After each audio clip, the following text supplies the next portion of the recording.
जय हिंद प्यारे मित्रों, स्वागत करता हूं आपका आपके अपने YouTube channel exam practice time में। आज के इस वीडियो में हम देखने वाले हैं एसएससी जीडी कांस्टेबल के कुछ ऐसे प्रश्नों की जो कि इस समय जो एग्ज़ाम चल रहा है उसके बेस पर हैं।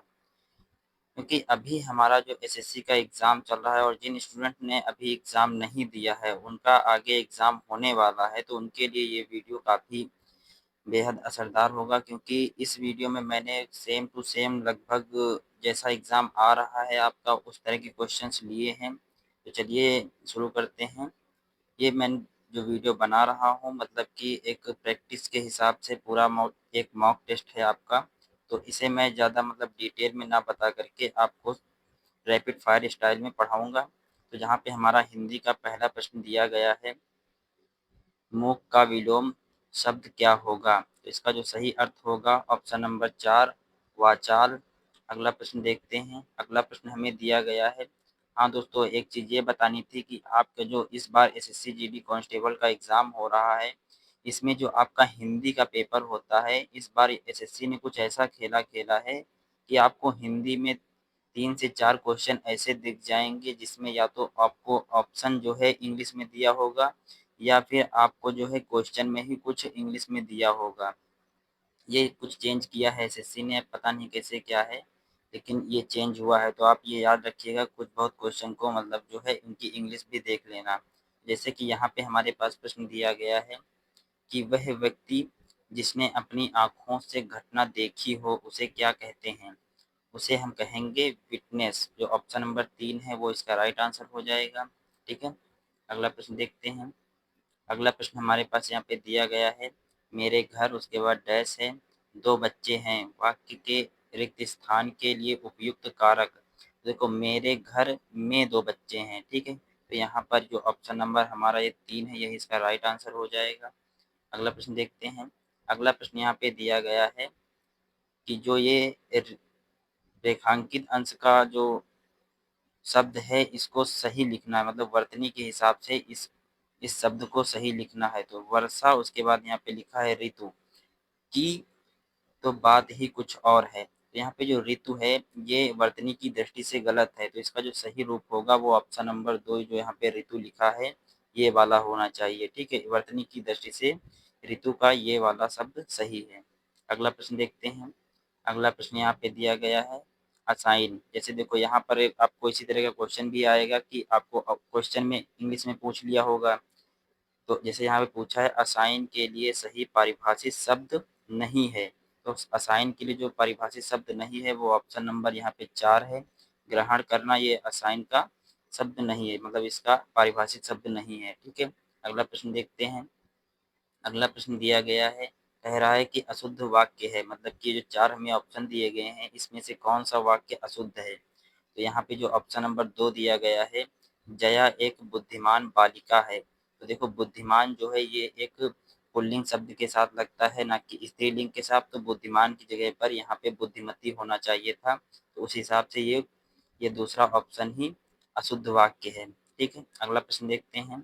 अगला प्रश्न हमारे पास में दिया गया है, निम्न में से तालाब का पर्यायवाची नहीं है। तो तालाब का पर्यायवाची नहीं है, तो जो ऑप्शन नंबर यहाँ पे 3 दिया गया है ध्रुव नंदा, यही इसका राइट आंसर होगा। तालाब का पर्यायवाची ध्रुव नंदा नहीं है, ध्रुव नंदा गंगा का पर्यायवाची है। ठीक है, चलिए अगला प्रश्न देखते हैं। अगला प्रश्न है हमारे पास में यहाँ पे दिया गया है, जिसका वर्णन नहीं हो सकता वाक्यांश के लिए सार्थक शब्द है। तो इसका जो सही ऑप्शन होगा वो ऑप्शन नंबर 1 होगा, अवरण्य। ठीक है, अगला प्रश्न देखते हैं।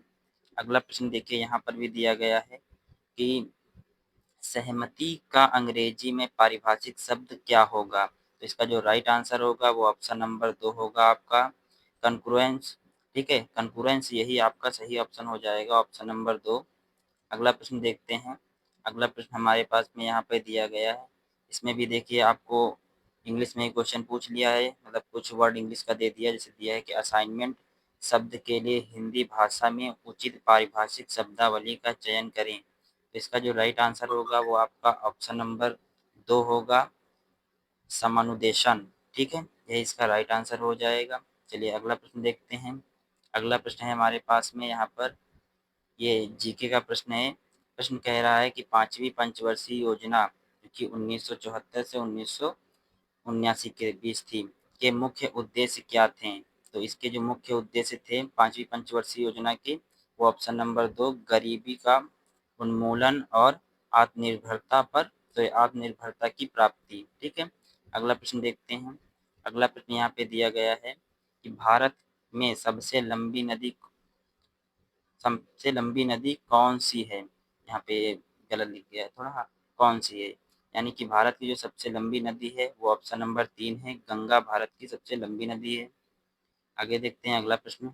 अगला प्रश्न दिया गया है, यहाँ पे बोल रहा है कि एंगस्ट्रॉम, उसके बाद डैश दिया गया है कि एक इकाई है। तो देखो एंगस्ट्रॉम जो है एक ये दूरी या फिर बोले लंबाई नापने की इकाई है, जो माइक्रो लेवल पर दूरियां नापी जाती हैं। यानी कि जो हमारा ऑप्शन नंबर यहाँ पे 3 दिया गया है, लंबाई, लंबाई मापने की एक इकाई है एंगस्ट्रॉम। ठीक है, अगला प्रश्न देखते हैं। अगला प्रश्न यहाँ पे दिया गया है, भारत के संविधान का 73वां संशोधन निम्नलिखित में से किससे संबंधित है? देखो इसका जो 73वां संशोधन था, ये हमारा ऑप्शन नंबर 2 पंचायत से संबंधित है। ठीक है, इसका ऑप्शन नंबर 2 राइट आंसर हो जाएगा। अगला प्रश्न देखते हैं। अगला प्रश्न यहाँ पे दिया गया है हमारे पास में।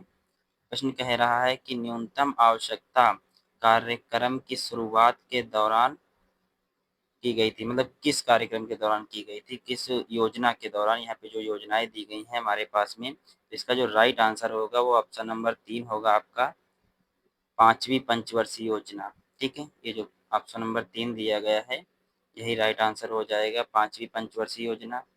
अगला प्रश्न देखते हैं। अगला प्रश्न दिया गया है हमारे पास में, पुष्कर का ब्रह्मा मंदिर निम्नलिखित में से किस राज्य में स्थित है? तो पुष्कर का जो ब्रह्मा मंदिर है वो भारत के राजस्थान में स्थित है। ऑप्शन नंबर 1 जो दिया गया है यही इसका राइट आंसर हो जाएगा। ठीक है, अगला प्रश्न देखते हैं। अगला प्रश्न बोल रहा है, यहाँ पे दिया गया है, भारत के संविधान का अनुच्छेद 51A संबंधित है। तो ये संबंधित है ऑप्शन नंबर 3 मौलिक कर्तव्य से। ठीक, इसका ऑप्शन नंबर 3 राइट आंसर हो जाएगा। अगला प्रश्न देखते हैं। अगला प्रश्न यहाँ पे दिया गया है, हर्षचरित की रचना किसने की थी? तो इसका जो राइट आंसर होगा वो ऑप्शन नंबर 3 बाणभट्ट, यानी बाणभट्ट ने ही हर्षचरित की रचना की थी। अगला प्रश्न देखते हैं। अगला प्रश्न है हमारे पास में, यहाँ पर दिया गया है, भारत ने पहली बार एशियाई खेलों में फुटबॉल का स्वर्ण पदक जीता। तो इसका जो राइट आंसर होगा वो ऑप्शन नंबर 3 होगा, 1951 में भारत ने पहली बार एशियाई खेलों में फुटबॉल में स्वर्ण पदक जीता था। ठीक है, अगला प्रश्न देखते हैं। अगला प्रश्न यहाँ पे दिया गया है, प्रश्न कह रहा है, निम्नलिखित में से किस वाद्य यंत्र के साथ संगीतकार सिक्किल माला चंद्रशेखर जुड़े हुए हैं? तो इसका जो राइट आंसर होगा वो ऑप्शन नंबर आपका 3 होगा, बांसुरी। अगला प्रश्न देखते हैं। अगला प्रश्न यहाँ से हमारा रीजनिंग शुरू हो रहा है। रीजनिंग का पहला प्रश्न दिया गया है, निम्नलिखित समीकरण को सही बनाने के लिए किन दो चिन्हों को परस्पर बदला जाना चाहिए?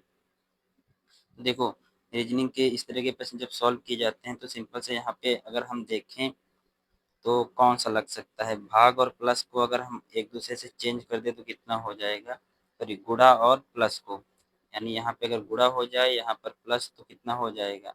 पहले यहाँ पे सिंपल समझो कि 3 और 7 का अगर हम डिवाइड यहाँ पे निकालेंगे तो ये डिवाइड नहीं होगा, यानी ये तो हो नहीं सकता है, और हमारा ऑप्शन नंबर 2 भी नहीं होगा। अगर इसमें देखें भाग और माइनस को चेंज कर देते हैं, यानी माइनस की जगह पर भाग लगा दें और भाग की जगह पर माइनस, अगर यहाँ पर भाग आ गया है हमारा और यहाँ पर माइनस, तो ये हमारा हो जाएगा 3 प्लस का 8, इधर गुणा है यहाँ पे 3 फिर माइनस का 7। अब देखो यहाँ पे कितना हो जाएगा, ये हमारा अगर देखें तो 8 और 3 24, 24 3 27, यानी 27 माइनस 7 यानी 20, यानी हमारा जो ऑप्शन नंबर 3 है यही इसका राइट आंसर होगा। ऑप्शन नंबर 3 भाग और माइनस को अगर परस्पर हम बदल देंगे तो हमारा जो समीकरण दिया गया है ये सही हो जाएगा। ठीक है, चलिए अगला प्रश्न देखते हैं। अगला प्रश्न हमारे पास में यहाँ पर अगला प्रश्न दिया गया है। प्रश्न कह रहा है, दिए गए विकल्प में से बेजोड़ संख्या युग्म को ज्ञात कीजिए। अब यहाँ पे कुछ विकल्प दिए गए हैं, जैसे कि हमारा पहला ऑप्शन है देखो इसमें करना क्या है, सिंपल सा, इसमें कुछ नहीं करना। जो पहली संख्या दी गई है इससे दूसरी संख्या को घटाते हैं तो कितना बचेगा यहाँ पे, 7 4 इधर 3 और इधर ये 2 यानी 23 बचेगा। इसी तरह इसमें अगर हम घटाएंगे तो हमारा यहाँ से 4 से 2 गया 2 और इधर ये 7 से 5 जाएगा 2 यानी 22 बच जाएगा। और इसमें इसी तरह घटाएंगे तो यहाँ पे 12 और 9 3, इधर बचेगा 6 6 से 4 जाएगा 2 23। और इसी तरह ये चौथे ऑप्शन में भी हमारा 23 ही बचेगा, यानी जो हमारा दूसरा ऑप्शन है इसमें 22 बच रहा है, तो जो हमारा दूसरा ऑप्शन होगा यही इसका राइट आंसर हो जाएगा। जो दूसरा ऑप्शन है यही बेजोड़ है। ठीक है, तो यही इसका राइट आंसर है, ऑप्शन नंबर 2। चलिए अगला प्रश्न देखते हैं। अगला प्रश्न यहाँ पे दिया गया है। अगला प्रश्न कह रहा है कि 6 लोग जे के एल एम एन और ओ उत्तर दिशा के सम्मुख एक सीधी पंक्ति में बैठे हैं। चलो मान लेते हैं कि ये लोग उत्तर दिशा की ओर ऐसे बैठे हुए हैं। ये एक लाइन है, इसमें 6 लोग हैं, 1 2 3 4 5 6। ठीक है, अब आगे बोला जा रहा है कि जो ओ और एन है वो पंक्ति के अंतिम छोर पर है। यानी अगर मान लेते हैं कि ओ यहाँ पर है तो एन इधर अंतिम होगा, अंतिम पंक्ति के अंतिम छोर पर। ठीक है, 1 मिनट, 2 2 4 2, हाँ ठीक है। आगे बोला जा रहा है कि के दाईं ओर केवल 3 व्यक्ति हैं। यानी के जो दाईं ओर होंगे 1 2 3, तो यहाँ पे हमारा के हो जाएगा, तो इसके दाईं ओर 3 व्यक्ति हो गए। आगे उसके कह रहा है कि और जे के बाईं ओर केवल 3 व्यक्ति हैं। यानी अगर हम बाईं ओर से गिने तो 1 2 3, यहाँ पे हमारा जे होना चाहिए, तो जे के बाईं ओर 3 व्यक्ति हो गए। उसके आगे बोल रहा है कि जो ओ है वो के बाईं ओर यानी दूसरे स्थान, यहाँ पे दूसरा स्थान होना चाहिए, दूसरे स्थान पर है। दूसरे स्थान पर बैठा हुआ है तो बात तो सही है, के दूसरे स्थान पर ही ओ है। यानी हमने जो स्टार्टिंग में लिखा था वो सही लिखा था। आगे देखते हैं। आगे बोल रहा है कि जो एम है वो जे और एन के बीच में है। जे इधर है, एन इधर है, इसके बीच में एम है। यानी ये स्थान बचा तो हमारी कौन सी संख्या यहाँ पे बच गई, ये जो एल हमारा है ये यहीं पर बैठा हुआ होगा। ठीक है, तो आगे प्रश्न भी यही पूछा जा रहा है कि ओ और के बीच में कौन बैठा है। यानी ओ और के बीच में एल ही बैठा है, तो जो हमारा ऑप्शन नंबर यहाँ पे 2 दिया गया है एल, यही इसका राइट आंसर हो जाएगा। ठीक है, अगला प्रश्न देखते हैं। अगला प्रश्न यहाँ पे दिया गया है। प्रश्न कह रहा है कि यदि एक निश्चित कूट भाषा में एक शब्द है उसको इस रूप के बजाय ऐसे लिखा जाता है, तो उसी तरह एक और यहाँ पे शब्द दिया गया है, इसको किस प्रकार लिखा जाना चाहिए। अब देखो यहाँ पर किया क्या गया है, यहाँ पे सिंपल सा पहला अक्षर छोड़ के दूसरा लिखा गया है, फिर दूसरा तीसरा छोड़ के चौथा, फिर चौथा पांचवा छोड़ के छठा, इसी तरह सातवां छोड़ के आठवां। अब देखो अगर हम इस तरह इसको लिखें, पहला अक्षर छोड़ते हैं, पहला पी है तो छोड़ देते हैं, दूसरा ए, तीसरा टी छोड़ के आई, फिर ई छोड़ के एन और सी छोड़ के ई। अब स्टार्टिंग से फिर से लिखेंगे, पी जो छोड़ दिए थे पी और ये टी, फिर इधर हमारा ई हो जाएगा और ये सी। अब देखो इससे कौन मैच कर रहा है, ए आई एन, एन के बाद ई, ए I N E, E T, इसलिए जो ऑप्शन नंबर हमारा 3 है ये इससे पूरा मैच कर रहा है, यानी ऑप्शन नंबर 3 ही हमारा इसका राइट आंसर हो जाएगा। ठीक है, अगला प्रश्न देखते हैं। अगला प्रश्न यहाँ पे कहा है कि किरण पश्चिम की ओर 14 मीटर चलती है। चलो ठीक है, मान लेते हैं कि किरण यहाँ पर थी, अब यहाँ से पश्चिम की ओर चली है 14 किलोमीटर। ठीक है, फिर अपने दाएं मुड़ती है और 14 मीटर चलती है। अब ये पश्चिम की ओर चल रही है तो दायां इसका ऊपर की ओर हो जाएगा, यानी उत्तर की ओर। उत्तर की ओर ये 14 मीटर फिर चली है आगे। उसके बाद बोल रहा है कि और फिर अपने बाएं मुड़ती है और 10 मीटर चलती है। बाएं मुड़ी यानी इस साइड में मुड़ गई है और यहाँ पे ये 10 मीटर चली है। अब आगे देखो क्या बोला जा रहा है कि मीटर चलती है, फिर वह बाएं मुड़कर 14 मीटर चलती है। यानी यहाँ तक चलने के बाद वो फिर से बाएं मुड़ी और 14 मीटर फिर चली है। अब उसके बाद प्रश्न पूछा जा रहा है कि प्रारंभिक बिंदु और वर्तमान स्थिति के बीच न्यूनतम दूरी। अब देखो इसका जो प्रारंभिक बिंदु है वो ये है और जो वर्तमान बिंदु है वो ये यहाँ पर। तो यहाँ से यहाँ तक की जो डिस्टेंस होगी वो कितनी होगी, यहाँ से यहाँ तक की जो डिस्टेंस है वो 14 मीटर है और यहाँ से यहाँ तक की डिस्टेंस हमारी यहाँ पे 10 मीटर है, यानी कि 10 और 14 24 मीटर। तो जो न्यूनतम दूरी हो जाएगी वो 24 मीटर, जो कि हमारा ऑप्शन नंबर 2 यहाँ पे दिया गया है, यही इसका राइट आंसर हो जाएगा। ठीक है, अगला प्रश्न देखते हैं। अगला प्रश्न यहाँ पे है हमारे पास में संख्याओं के पहले युग्म के बीच संबंध को समझें और उत्तर ज्ञात कीजिए। मतलब कि ये पहला युग्म दिया गया है, इनको समझना है, उसके बाद में यहाँ पे दूसरे युग्म का जो ये ऑप्शन है यहाँ पे निकालना है। अब देखो यहाँ पे अगर देखो तो 35 लिखा है, 35 को अगर हम 3 + 5 इस तरह करके इसको जोड़ दें तो ये हमारा 8 आ जाएगा, और 8 का स्क्वायर होता है 64 यानी 64। ठीक है। और उसी तरह अगर हम ये जो हमारा 47 लिखा है, 47 को अगर हम 4 + 7 करके इसको लिखें तो 11 हो जाएगा, और 11 का स्क्वायर होता है 121, जो कि हमारा ऑप्शन नंबर 4 दिया गया है। यही इसका राइट आंसर हो जाएगा। ओके, अगला प्रश्न देखते हैं। अगला प्रश्न है हमारे पास में यहाँ पर, एक श्रृंखला दी गई है जिसमें एक पद लुप्त है, दिए गए विकल्पों में से वह सही विकल्प चुनिए जो श्रृंखला को पूरा करेगा। ठीक है। अब देखो श्रृंखला कैसे है, जी से स्टार्ट है, जी के बाद HI 2 अक्षर छोड़ के फिर जे, फिर उसके बाद में KL छोड़ के MANO छोड़ के P, उसी तरह से 2 अक्षर छोड़ेंगे यानी QR छोड़ के S, यानी S से स्टार्ट होगा। अब इससे देखो हमारे पास यहाँ पे 2 ऑप्शन दिए गए हैं, इन 2 में से कोई एक होगा, और कैसे आगे देखते हैं। अब देखो X से U तक की कितनी दूरी है, यहाँ पर भी 2 अक्षर छूटे हैं। देखो अगर देखें तो U फिर उसके बाद VW फिर X आता है, यानी कि बीच में 2 अक्षर छोड़े गए हैं। इसी तरह से अगर हम U और R के बीच में देखें, RST, यहाँ पे 2 अक्षर छूटे हैं ST।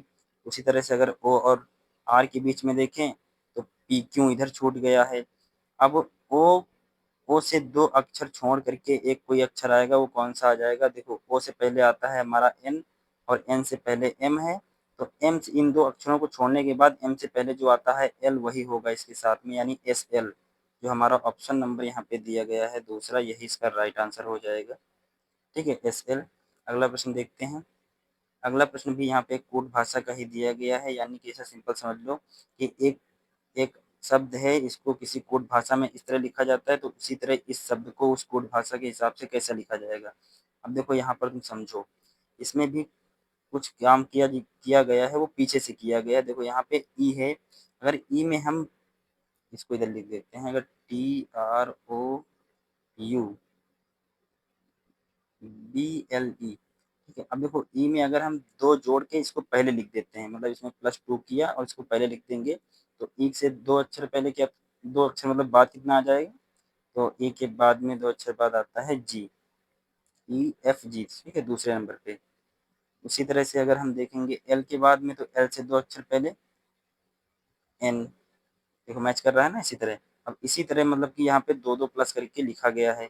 इसी हिसाब से जो हमारे पास यहाँ पे ये जो क्वेश्चन दिया गया है, यानी जो हमें शब्द दिया गया है, इसको उसी कोड भाषा के हिसाब से अगर देखेंगे तो आर से 2 अक्षर पहले कितना आएगा, यानी आर में 2 अगर जोड़े कितना होगा, RST, यानी टी हो जाएगा दूसरे नंबर पे। उसी तरह से ई के बाद में FG हो जाएगा, एच के बाद में IJ, उसके बाद में सी का अगर हम देखेंगे तो सी का क्या हो जाएगा, D, और फिर ई हो जाएगा।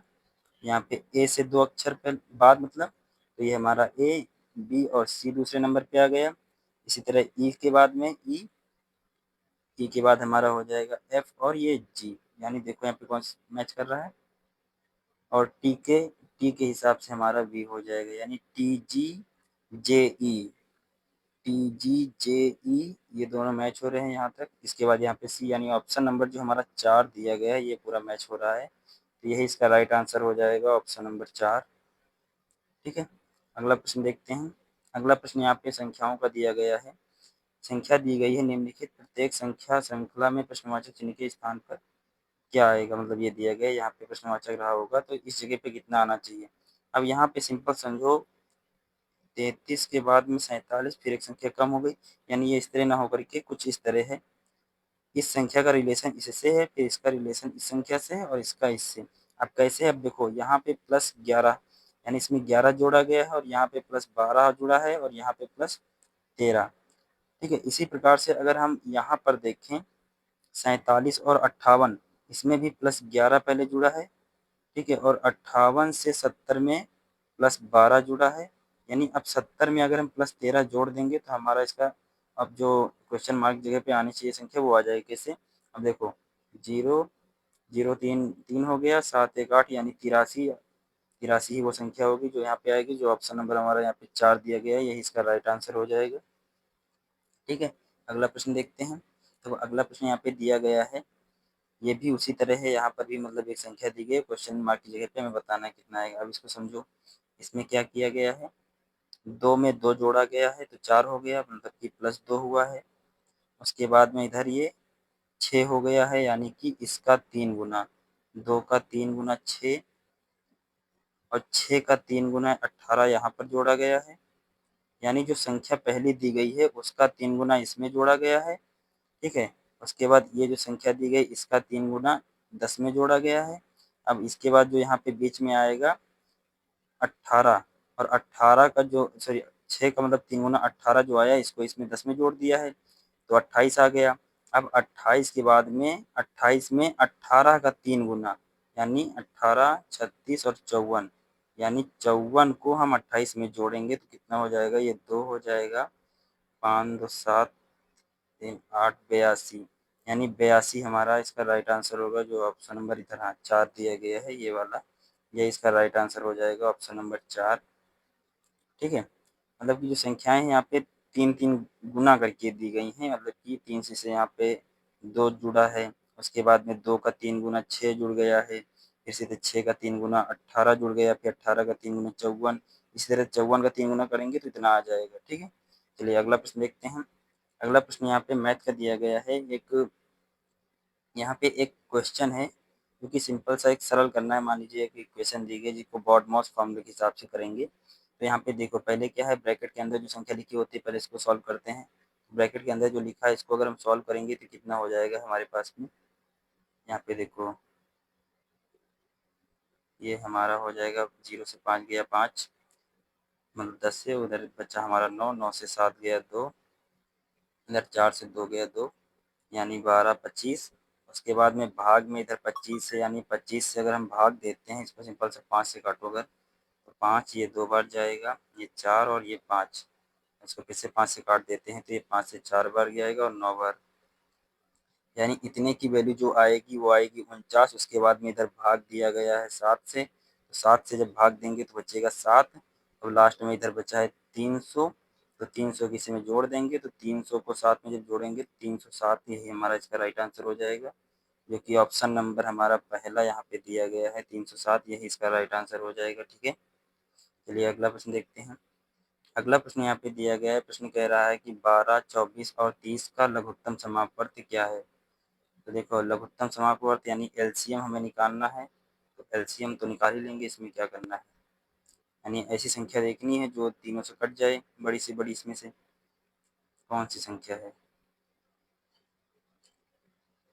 30 12 से नहीं कटेगा, यानी ये तो होगा नहीं, 2 भी नहीं होगा। 60 हमारा 24 से नहीं कटेगा, यानी 120 बचा, तो 120 ही इसका राइट आंसर हो जाएगा। ठीक है, एलसीएम जो है इन तीनों संख्याओं का ये होगा, या एलसीएम आप एलसीएम तो निकाल ही लोगे, इसमें क्या बताना। चलिए आगे देखते हैं।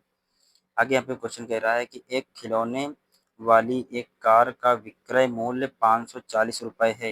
यदि दुकानदार द्वारा अर्जित लाभ 20% है तो खिलौने वाली कार का क्रय मूल्य ज्ञात कीजिए। यानी यहाँ पे हमें जो 540 दिया गया है ये विक्रय मूल्य है, जिस पर दुकानदार ने 20% लाभ प्राप्त किया है, यानी कि 20% लाभ का मतलब हुआ 120% की वैल्यू हमें 540 दी गई है। जब 120% की वैल्यू दी गई हो, क्रय मूल्य ज्ञात करना हो, यानी 100% की वैल्यू हमें पता करनी है, सिंपल सा 120 से डिवाइड करके 100 से गुणा कर देंगे। देखो यहाँ पे 0 से 0 कैंसिल हो गया, इधर ये 6 से ये 2 बार गया, और इधर ये 6 से 9 और ये 0। अब यहाँ पे देखो 2 से अगर इसको कैंसिल करेंगे तो 45 हो जाएगा, और उधर यहाँ पे एक 0 बचा था, 0 उधर आ जाएगा, यानी कि 450। वो वस्तु 450 रुपए की थी, उसके बाद उसने 20% का लाभ कमा के 540 में बेचा, जो ऑप्शन हमारा यहाँ पे दिया गया है 3 नंबर, ये इसका राइट आंसर हो जाएगा। 450 रुपये क्रय मूल्य है वस्तु का। अगला प्रश्न देखते हैं। अगला प्रश्न देखो यहाँ पे दिया गया है, प्रश्न कह रहा है कि एक छात्र परीक्षा में 40% अंक प्राप्त करता है और 40 अंकों से अनुत्तीर्ण हो जाता है, यानी उसने 40% अंक प्राप्त किए फिर भी वो 40% अंक से फेल हो गया यानी अनुत्तीर्ण हो गया। एक अन्य छात्र है, इसने 60% अंक प्राप्त किए और उत्तीर्ण होने के लिए आवश्यक अंकों से 20 अंक यानी 20 अंक अधिक प्राप्त किए हैं। तो परीक्षा के लिए अधिकतम अंक ज्ञात कीजिए। अब देखो, इसने 40% अंक प्राप्त किए और 40 नंबर से फेल हुआ। ये 60% अंक प्राप्त हुआ और पास होने से 20 अंक अधिक भी ले आया है। यानी कि अगर हम देखें 60% और 40% का जो डिफरेंस आएगा वो 20% आ जाएगा। ठीक है, 20% हमारा जो डिफरेंस है और इनके बीच का जो हमारे जो नंबर मिल रहा है वो कितना मिल रहा है, ये 40 नंबर कम लाया है और ये 20 नंबर ज़्यादा, यानी कुल मिला के 60 नंबर। यानी 20% की वैल्यू अगर हमें 60 दी गई है तो हम 100% की वैल्यू निकाल सकते हैं। कैसे? अब देखो, ये 60 जो वैल्यू दी गई है ये 20% की दी गई है और हमें 100% की वैल्यू पता करनी है। तो चलिए निकाल लेते हैं। 0 से 0 कैंसिल हुआ, 2 से ये 3, 30 हो गया और इधर के 0 लग जाएगा, 300। यानी कि 300 नंबर का पेपर था। जो परीक्षा थी वो अधिकतम 300 नंबर थी। जो ऑप्शन नंबर हमारा यहाँ पे दिया गया है 3 नंबर, यही इसका राइट आंसर हो जाएगा। ओके, चलिए अगला प्रश्न देखते हैं। अगला प्रश्न यहाँ पे दिया गया है। प्रश्न कह रहा है कि तीन संख्याओं का योग 160 है और ये तीन संख्याएं 1:3:4 के अनुपात में हैं, तो संख्याओं का गुणनफल ज्ञात कीजिए। अब देखो, जब ऐसा निकालते हैं तीनों संख्याओं का योग हमें कितना दिया गया है 160। अगर सिंपल यहाँ पे अगर हम इनका योग निकालें, इनको क्या करते हैं, इसको 1x पहली संख्या को मान लेते हैं, दूसरी 3x है और तीसरी संख्या हमारी 4x है। तो इसका जब योग निकालेंगे तो इन तीनों को जोड़ देंगे, कितना हो जाएगा, 1 3 4 4 4 8 यानी 8x। क्योंकि 8x की वैल्यू हमें 160 दी गई है तो x की वैल्यू कितनी हो जाएगी, 20। ठीक है, x की वैल्यू 20 हो गई। यानी कि जो पहली संख्या होगी उसमें x का गुणा करा देंगे तो पहली संख्या हमारे पास में आ जाएगी 20 और दूसरी संख्या में 20 से गुणा कराएंगे तो ये हो जाएगा 60 और तीसरी संख्या 80। अब यहाँ पे बोला क्या गया है, ये तीनों संख्याएं आई हैं यानी कि 20, 60 और 80, इन तीनों संख्याओं का गुणनफल हमें पता करना है। तीनों को गुणा करा देंगे, 3 जीरो लग जाएंगे देखो।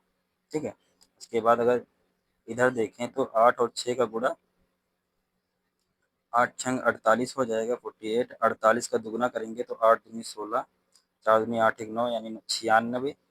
तो 96 जो हमारा ऑप्शन पहला दिया गया है 96,000, ये ऑप्शन नंबर 1 यही इसका राइट आंसर हो जाएगा। ठीक है, अगला प्रश्न देखते हैं।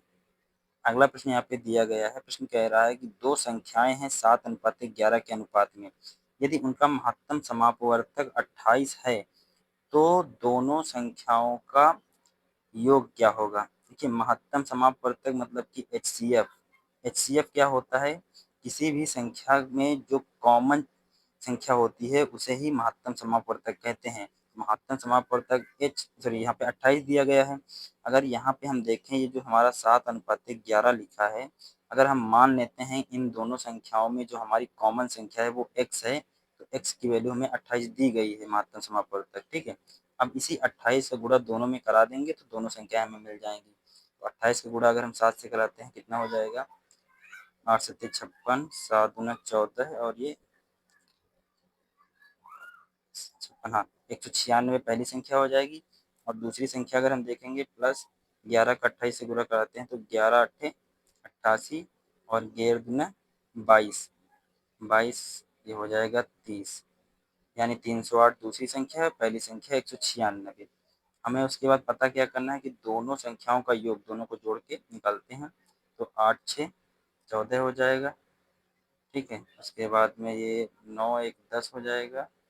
इधर हमारा ये हो जाएगा कितना, 4 1 5, यानी 504 जो हमारा ऑप्शन नंबर 3 दिया गया है 504, यही इसका राइट आंसर हो जाएगा। ठीक है, चलिए तो अब अगला प्रश्न देखते हैं। अगला प्रश्न है हमारे पास में यहाँ पर दिया गया है, एक समचतुर्भुज का परिमाप 100 सेंटीमीटर है, यदि उसका एक विकर्ण 14 सेंटीमीटर है तो समचतुर्भुज का क्षेत्रफल ज्ञात करना है। यानी तो देखो, समचतुर्भुज का क्षेत्रफल कैसे निकालते हैं। समचतुर्भुज का अगर दो विकर्ण दिए होते तो हम क्षेत्रफल निकाल लेते। पहले क्या करेंगे, पहले समचतुर्भुज की भुजा निकालेंगे। यहाँ पे परिमाप दिया गया है, यानी कि हमें समचतुर्भुज के परिमाप का फॉर्मूला होता है 4 गुणे भुजा यानी 4a। ये हमारा दिया गया है 100। अगर यहाँ से हम भुजा निकालें तो भुजा हमारा कैसे निकलेगा, यहाँ से 4 से कैंसिल कर देंगे तो 25 आ जाएगा। यानी हमारी भुजा जो आई है वो 25 हो गई है। अब भुजा हमें मालूम चल गई है। अब यहाँ से हम क्या करेंगे, दूसरा विकर्ण इसका निकाल लेंगे। कैसे? जो भुजा आई है, भुजा का स्क्वायर यानी 25 का स्क्वायर माइनस जो हमारा पहला विकर्ण दिया गया है 14 है, इसका आधा यानी कि 7 का स्क्वायर, ये बराबर होता है दूसरे विकर्ण के आधे के। यानी कि अगर हम यहाँ पे D2 मान लेते हैं, ये D2 विकर्ण न होकर के विकर्ण का आधा है, ये याद रखना, ठीक है। ये D2 का स्क्वायर, ये विकर्ण का आधा है। अब देखो यहाँ पे क्या है, 25 का स्क्वायर निकालेंगे तो ये हमारा आ जाएगा 625, और इधर 7 का स्क्वायर 49 हो जाएगा। इसको अगर हम सॉल्व करेंगे आगे तो हमारा ये आ जाएगा 5 से इधर ये 6, और यहाँ पर 11 7, और ये 576, क्योंकि ये इधर D2 स्क्वायर है, अगर स्क्वायर इधर से हटा देंगे तो इधर रूट लग जाएगा, यानी ये D2 हो जाएगा। अगर D2 यहाँ से निकालेंगे तो 576 हमारा होता है 24 का स्क्वायर, यानी D2 हमारा 24 आ गया है। ये विकर्ण का आधा 24 आया, तो हमारा जो पूरा विकर्ण होगा वो कितना हो जाएगा, 48, यानी दूसरा विकर्ण हमारा 48 है और पहला विकर्ण 14 है। तो यहाँ से अब हम समचतुर्भुज का क्षेत्रफल का फॉर्मूला लगा कर निकाल सकते हैं। तो फॉर्मूला होता है 1/2 गुणे विकर्ण, पहला जो विकर्ण दिया गया है 14 गुणे दूसरा विकर्ण 48। अब देखो यहाँ से इसको कैंसिल करेंगे तो ये हमारा हो जाएगा 7, 7 का 8 से गुणा कराते हैं, 7 8 56, उसके बाद 7 चौके 28, और 28 28 5 33, यानी 336 सेंटीमीटर, सेंटीमीटर में था ना, हाँ सेंटीमीटर स्क्वायर। तो जो हमारा ऑप्शन नंबर यहाँ पे 3 दिया गया है, यही इसका राइट आंसर हो जाएगा, 336।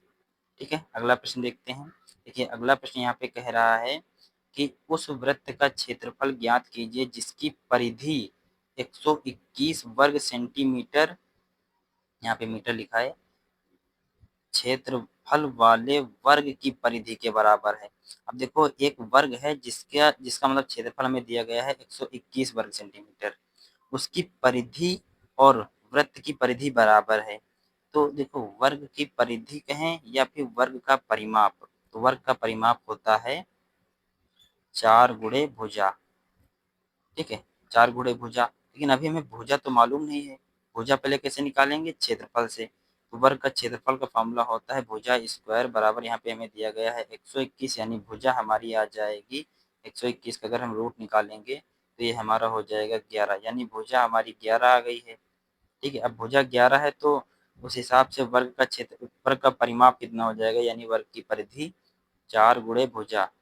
ठीक है, तो 4 गुणे भुजा, यानी भुजा हमने अभी निकाला है कितना आया था हमारा 11, तो हमारा ये हो जाएगा परिमाप 44। यही जो 44 जो वर्ग का परिमाप आया है, यही वृत्त का भी परिमाप है, यानी वृत्त की परिधि भी है। तो वृत्त की परिधि का फॉर्मूला होता है 2πr, ये हुआ है हमारा, ये अभी हमने निकाला है 44 के बराबर है। अब यहाँ से क्या करेंगे, हम रेडियस निकाल लेंगे वृत्त की। तो यहाँ पे पाई की वैल्यू अगर रखते हैं इसको ऐसे करके, ये हो जाएगा 44, और इधर अपॉन में आ जाएगा 2, ठीक है, और पाई की जगह पे हम 22/7, 7 को नीचे ना लिख करके ऊपर लिख देते हैं, ठीक है। तो यहाँ से देखो 22 से ये 2 बार जाएगा और 2 से 2 कैंसिल हो जाएगा, यानी हमारा जो यहाँ पे रेडियस आ जाएगा वो 7 आएगा। यानी वृत्त की त्रिज्या हमें मालूम चल गई है, तो वृत्त का हम क्षेत्रफल निकाल सकते हैं। वृत्त का क्षेत्रफल का फॉर्मूला होता है पाई आर स्क्वायर, ठीक है।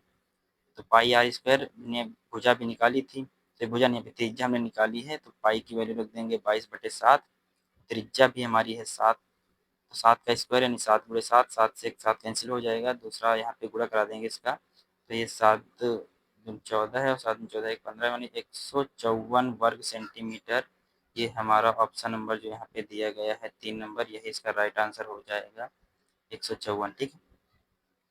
ये तीसरा ऑप्शन सही होगा इसका। अगला प्रश्न देखते हैं। अगला प्रश्न यहाँ पे कहा गया है कि ए और बी मिलकर एक काम को 20 दिन में पूरा कर सकते हैं, यानी पूरा करते हैं। यदि ए अकेले उस काम को 24 दिन में कर सकता है तो अकेले बी द्वारा कार्य को पूरा करने में आवश्यक दिनों की संख्या है। मतलब कि बी उसे अकेले कितने दिनों में करेगा, ये समझना है। अब देखो यहाँ पे दिया गया है कि ए और बी मिलकर काम को 20 दिन में कर रहे हैं, यानी कि 1/a, कैपिटल ए है, प्लस का 1/b, ये हमने यहाँ पे मतलब निकाला है, ये हमारा 20 है, यानी 20 दिनों में कर रहे हैं। और हमें यहाँ पे दिया गया है कि ए जो है वो अकेले 24 दिन में काम कर सकता है, यानी कि 1/a की वैल्यू हमें दी गई है 1/24।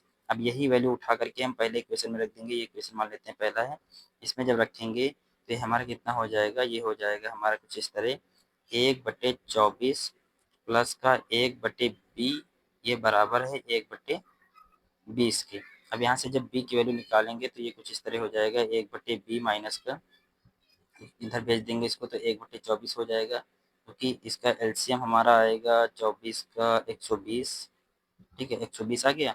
अब 20 से करेंगे तो 20 छंग और 24 पंचे, यानी कुल मिला के हमारा ये आ जाएगा 1/120। ये हमारी वैल्यू आई है 1/b की। तो यहाँ से जब हम b की वैल्यू निकालेंगे यानी क्रॉस मल्टीप्लाई कर देंगे, ये b है, तो हमारा b का जो मान आएगा यहाँ पे b का मान आ जाएगा 120, यानी b अकेले उस काम को 120 दिनों में करेगा, जो कि हमारा यहाँ पे ऑप्शन नंबर 4 दिया गया है, यही इसका राइट आंसर हो जाएगा।